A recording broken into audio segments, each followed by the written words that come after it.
এসেছি আমরা কিন্তু জাতীয় পার্টির ব্যাপারে আমাদের অবস্থান স্পষ্ট করেছি।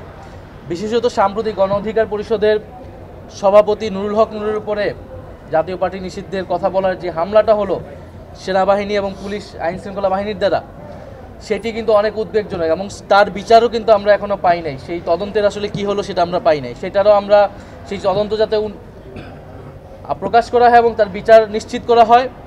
এবং অবশ্যই জিএম কাদের সহ জাতীয় পার্টির এরা অবশ্যই ফ্যাসিবাদের দোসর, এদেরকে বিচারের আওতায় আনা উচিত, গ্রেফতারের আওতায় আনা উচিত।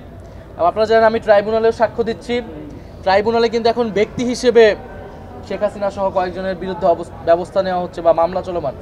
আমরা মনে করি এটা দল হিসেবে আওয়ামী লীগের বিরুদ্ধে তদন্ত শুরু করে বিচার কার্যক্রম শুরু করা উচিত, কারণ ট্রাইব্যুনালের কাছেও কিন্তু যথেষ্ট পরিমাণ তথ্যপত্র এখন এসেছে। ফলে আমরা সামগ্রিকভাবে মনে করি ফ্যাসিবাদীর দোসর এবং ফ্যাসিবাদী ব্যবস্থা বিলোপের জন্য যে নতুন সংবিধান, সেই নতুন সংবিধান প্রতিষ্ঠার মাধ্যমে এবং গণপরিষদ নির্বাচনের মাধ্যমে আমরা এই সকল সমস্যা থেকে উত্তরণ করতে পারব।